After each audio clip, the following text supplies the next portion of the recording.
Así que estamos en contacto con Carlos Rosanqui. Carlos, ¿cómo estás? Aquí en el Destape, hace unos 20 días que estamos aquí. Un gusto saludarte con este gran equipo. ¿Cómo va? Hola, ¿cómo estás, Darío? Un placer para mí. Bueno, a ver, yo di acá cuenta de aquello que presentaron en el Congreso. ¿Es correcto? Esto hace 20 días, ¿está bien, más o menos? Sí, fuimos con Dora Barrancos, con Liliana Hendel. No pudo ir porque trabajaba ese día Luisa Culioc, pero bueno, la presentación que hicimos fue precisamente por dos cuestiones. Seleccionamos dos de las muchísimas causales que tiene para juicio político este hombre, que eran las que vos debes conocer y tu equipo también, eran las dos difusiones que le dio el presidente de la Nación a un tema de pedofilia y de discriminación contra personas con síndrome de Down, en ambos casos con la foto del gobernador de Chubut. De eso se trataba. Correcto, sí. ¿Y qué quedó eso? Mirá, costó bastante presentarlo, Me Darío. imagino. Vos conocés eso.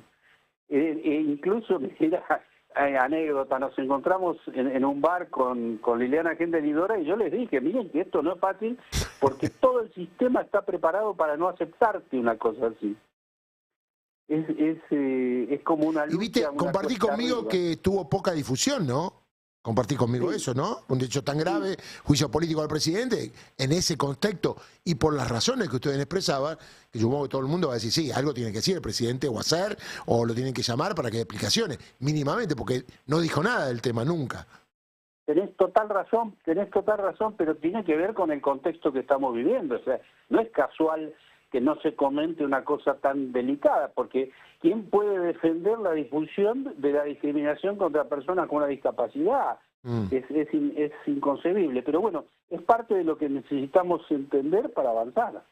Tal cual. Bueno, y este conversatorio hay gente muy conocida por mí, con mucho afecto. ¿Quiénes son los que van a orar, en el sentido de que van a ser oradores ese día? ¿Y cuál es el fin que buscan ustedes con esto?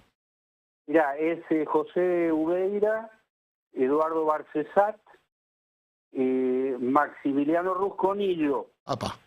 Y la coordinación la hace Cintia García y Alicia Castro. Mirá. ¿Y el auditorium puede ir cualquiera? ¿Hay que sacar turno? Es decir, ¿hay que anotarse por alguna vía? No, es entrada libre. Es un poco chico el lugar, pero se va a transmitir a todo el país en realidad. Ah, bien. Lo consigue en nuestro horario, así que vamos a estar ahí, vamos a estar cubriendo esto muy interesante, porque ustedes seguramente lo van a analizar desde el punto de vista institucional, como debe ser, ¿no? De la Constitución Nacional. Sin duda, pero sobre todo vinculándolo con la realidad. O sea, ¿cuáles son los obstáculos, Darío? Claro. El país está presenciando una tragedia brutal de la mano de un individuo completamente desequilibrado, que está rodeado de otras personas no menos cuestionadas y está llevando al país al desastre. Frente a todo eso, algo hay que hacer. Esto es el compromiso, es hacer algo, Darío. Tal cual, dale. Carlos, ¿cómo estás? Carla Pelliza te saluda. Hola, Carla. Te quería consultar, más allá de las causales, viste, siempre se dice, si vos vas a impulsar un juicio político, tenés que garantizar de tener los números para ese juicio político. ¿Cómo ves ese debate, no? Porque también está esa otra pata a la hora de impulsarlo. Claro, bueno, yo no soy de ese pensamiento, jamás. Me parece que tiene que ver con una especulación. Es decir, si vos solo vas a presentar aquello que está garantizado que te va a ir bien, estamos mal realmente como comunidad. Y me parece que eso que vos mencionás precisamente tiene que ver con la actuación de muchos políticos, te diría casi la mayoría, que es que se acostumbraron con los años a ese tipo de especulación, es decir, hacer los numeritos y contarlos por otro a ver cuántos votos van a tener, en lugar de hacer lo correcto. Si este hombre está desequilibrado, si este hombre está tomando medidas, como por ejemplo negarle remedios, medicamentos a enfermos oncológicos, ¿cómo vamos a estar contando cuántos votos tenemos, Carla? De mi punto de vista, ¿no? Sí, se entiende. Y si vos tuvieras que redactar ahora un pedido de juicio político, ¿cuáles son las causales que ponés? ¿Ponés todas juntas? ¿Cómo sería eso? No, bueno, eso es un tema porque yo le contaba a Darío recién, cuando fuimos con Dora y Lili, la decisión nuestra fue tomar dos ejemplos muy puntuales, que eran la discriminación contra la discapacidad y la pedofilia. Que son temas indiscutibles. Bueno, ahí están, por suerte están en la Comisión de Juicio Político en este momento, y ayer, les cuento, ayer pasamos las 30.000 adhesiones. ¡Apa! Mira. ¿Y cómo puede hacer la gente para adherirse? Está en los sitios, después yo te lo mando cuando terminemos, pero es una adhesión con número de documento, etcétera. O sea, no es un me gusta simplemente, es una adhesión, de modo que es evidente que el respaldo tiene que ver con algo que está sintiendo la comunidad, que es el atropello que estamos padeciendo. ¿Y cómo funciona? ¿Cómo son los pasos una vez que redactás y presentás un juicio político? Contanos un poco cuáles son las consecuencias y qué es lo que se sigue una vez hecha la presentación. Mirá, se presenta en la Secretaría de la Presidencia de la Cámara, por eso digo que era difícil, porque está todo preparado para que te digan que no, que tenés que ir a otro lado. Sí.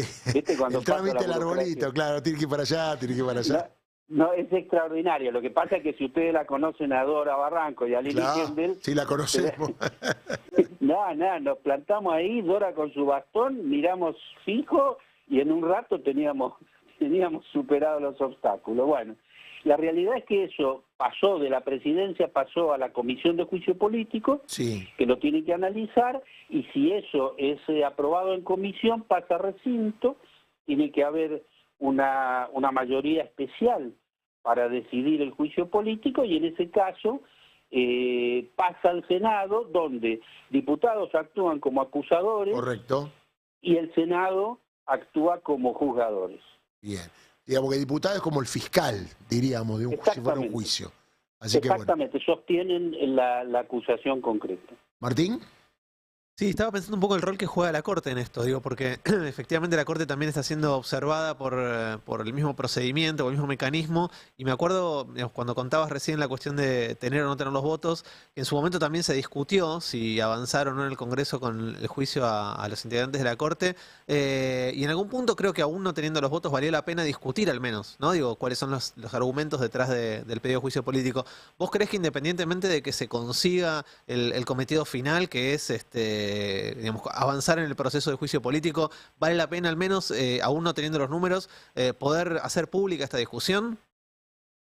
Es que es imprescindible, porque te repito, si hacer lo correcto vos lo vas a hacer depender de los números, te va a equivocar, porque dejás de hacer lo correcto. Es una manipulación que se viene haciendo. Yo te diría que el peor momento en lo más reciente fueron los 4 años de Mauricio Macri, porque ahí es donde se empezó a desarticular los mecanismos de control, que se mantuvo esa desarticulación hasta el día de hoy.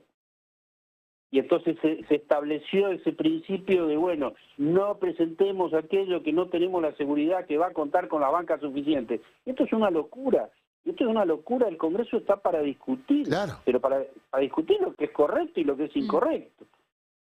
Carlos, te cambio un segundo de tema, pero me quedo ahí en el Congreso porque en estos días el presidente presentó sus 2 postulaciones para completar las sillas en la Corte Suprema de Justicia, y la verdad es que se desató una polémica muy fuerte, particularmente por la cuestión de género, pero además también por las imputaciones que tiene, por ejemplo, Lilita Carrió, que suele tener una amplificación muy fuerte con Ariel Lijo. ¿Vos cómo ves esas 2 postulaciones de Lijo y de García Mansilla a la Corte? Mirá, no los conozco a ninguno de los dos, pero me parece que hay una cuestión anterior. Primero, lo que vos mencionabas de género, que está fuera de cualquier discusión posible. Totalmente. Número 1. Número 2, que lo está presentando una persona que no está en condiciones no solo de presentar candidatos, sino que está buscando un fin distinto que la Constitución establece. Vos cuando impulsás un mecanismo de designación, lo tenés que hacer por el bien común, por el interés común, y te lo está presentando el que le niega remedio a los enfermos de cáncer. No se puede vincular una cosa de la otra. Te digo esto sin entrar en quién es cada uno, que no los conozco. Muy bien, Carlos, entonces el miércoles repetimos dónde es, a qué hora, y puede ir la gente que llegue temprano porque el lugar no es tan amplio, ¿no? ¿Correcto? Totalmente, el miércoles a las 6 de la tarde en el centro Mujica, en la calle Piedras, no tengo el número exacto, 720. pero está 722, ¿no? 722, perfecto. Y ahí, bueno, vamos a tratar de discutir todos estos temas que, insisto, hacen a lo esencial, a la convivencia. Hay que frenar el tipo de violencia de todo tipo que está ejerciendo el presidente de la Nación. Carlos, un gusto y algún día nos juntamos para charlar. Hace tiempo que no hablamos. Un abrazo grande. Dale, igualmente para vos, Darío, y tu equipo. Carlos Rosán, que el título es Conversatorio, ¿corresponde juicio político a Milei? Y son juristas los que van a estar en la mesa, o sea que